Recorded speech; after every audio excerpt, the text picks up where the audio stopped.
Guys, welcome back to the shop. Today we're building the ultimate clamping station. I don't know if it's really the ultimate, but it is pretty cool, and I have some help here in the shop today. Come here, Billy, say hi. Everybody, this is Billy McCord. What's your YouTube channel? Billy McCord. It's man of many talents, but apparently branding isn't one of them. Yeah. Billy McCord. Actually, branding with your own name is pretty smart. All right, we're gonna get started. Stick around, this one's gonna be fun.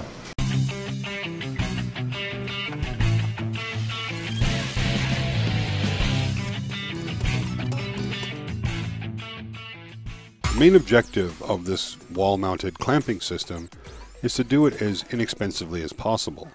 So we built this large wall-mounted system that will glue a panel that's 9-10 feet long and up to 46 inches wide for about 50 bucks, slightly over that. We got all our materials from the big box store, so we used a little over half a sheet of plywood. The plywood was $35, so I split the cost in half, and then we got some 2x4s and some hardware. Now, depending on where you get your hardware from, or if you already have some stuff on hand, it can literally be considerably less than $50 to build the system.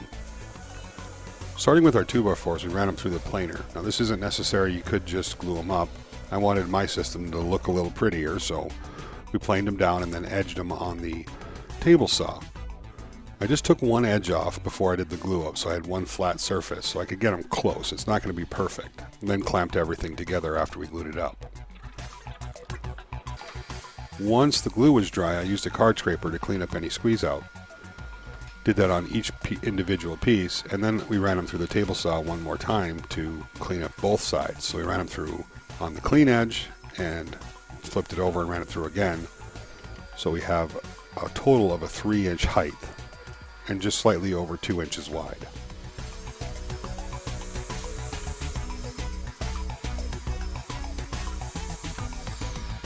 Our final step was to run it through the planer one more time. Again, this is a pretty loose fitting system. It doesn't have to be really tight tolerances, so this was more for cosmetics than it was for function. You definitely would not have to do this if you were building your own. Now on one end where the bark of the clamp hits the knuckle, or the part that it pivots on, it has to have a little edge knocked off of it. So we cut 45s on both sides of that back edge and then drilled a hole through. That hole will go, a bolt will go through that hole and fastening it to the knuckle, which will slide down the system that lets us move the clamps back and forth out of the way.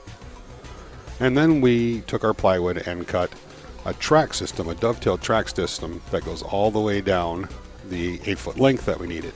And while we're doing that, let's take the next 60 seconds and hear from our sponsor.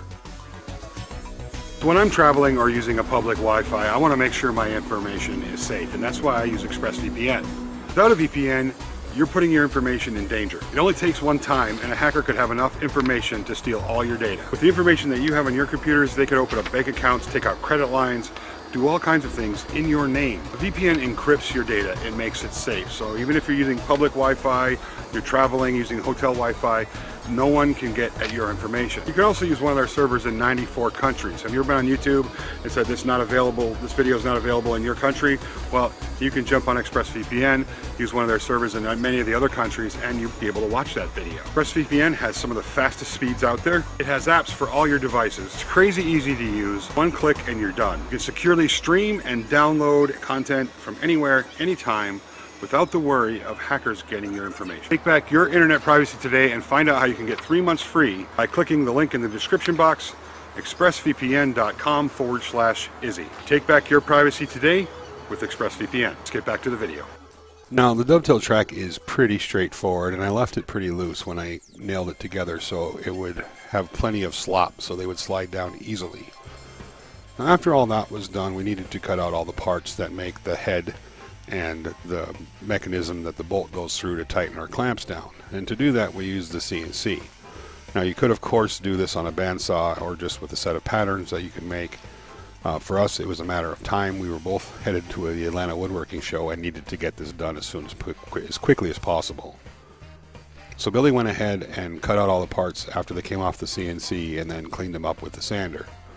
And I sat down at the workbench with a glue and a pin nailer and glued everything together and pin nailed it so it could dry. Now after the glue was dry, we came back and ran screws in all the parts that would have pressure on them so they would stay together well.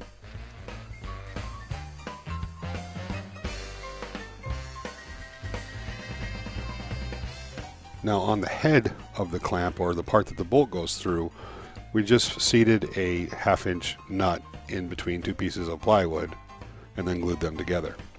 Now these will later get screwed to the face of the clamps, so we don't really need to add any extra screws until that point.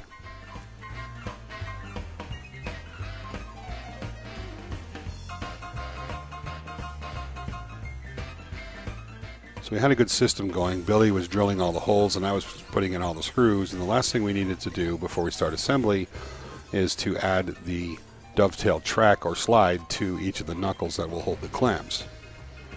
Now to do that, I just used a spacer, glued each one, and then tacked it in place with a 23 gauge brad nailer.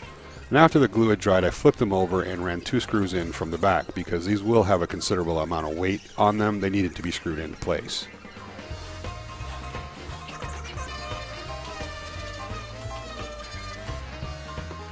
Now with that done, it was just a matter of assembling each clamp. So I started with the knuckle and put a 1/2 inch bolt all the way through.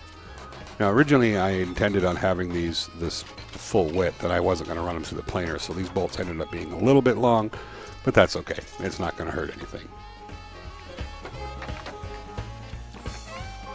On the opposite end, we put the plunger, or the part that actually does the clamping, on, and then the headstock, for lack of a better term. We ran that in with 4-inch screws. Because we're going into softwood and this is going to have a considerable amount of pressure on it, we need the best hold as we could possibly get. So using 4-inch construction grade deck screws is what we ended up using, and that seemed to work really well. And then ran a 7-inch 1/2 inch bolt all the way through it and put an axle nut on the end of it so it wouldn't chew up the material. We did end up throwing some hardwood onto the clamp plunger, for lack of a better term, just so it had a nice hard surface to hit against. With that all done, I throw some wax on the dovetail slide so they'd slide down the slide mechanism really well, and then put them on the wall.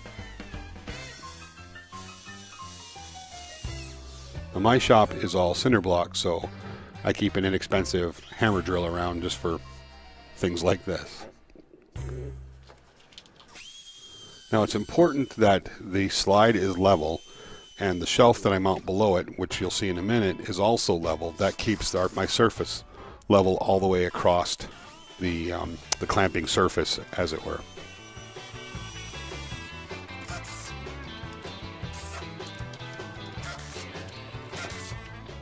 So once that was done, I went ahead and slid all the clamps on. Now off camera, I built a shelf that goes below here.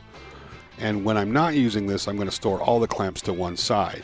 So the shelf only comes up to where the clamps are stored, and behind that I have a little fold down table to raise the clamps out to the same level as the clamps that are resting on the shelf. And that'll all make a lot of sense right now. So when I need a big panel, I pull the clamps out, lean them on that shelf, and then I can fold that down to bring the last 2 clamps out to the same plane. And in this case, I'm using blocks. I showed this over on Instagram, so if you've already seen this, you'll know what I'm talking about. And as some people recommend using T-Track. Well, the problem is we're doing this on the cheap. Adding T-Track to this, we might as well just use bar clamps because it's expensive as heck. And I want to do round sides, I guess. So with a round face, I can adjust those any way I need them to. Well, folks, there you go. I am thrilled to have this done. It's going to be very handy for doing some large builds that I have coming down the pipe, and that's one of the reasons why we built this. So I can do a 10-foot to 46-inch wide tabletop on this, and I can also be used for smaller ones as well. It does not have to be just for big. But I like the idea of the clamps kind of pushing out of the way, giving me plenty of room for shelf space. I'll have a shelf here. I'll put another one down there. I might even go one below it as well. So that'll give me lots of storage space. On the next shelf, all CNC stuff. If you enjoyed today's build, please give it a thumbs up. And if you're not already, subscribe. We got lots more fun stuff coming down the pipe.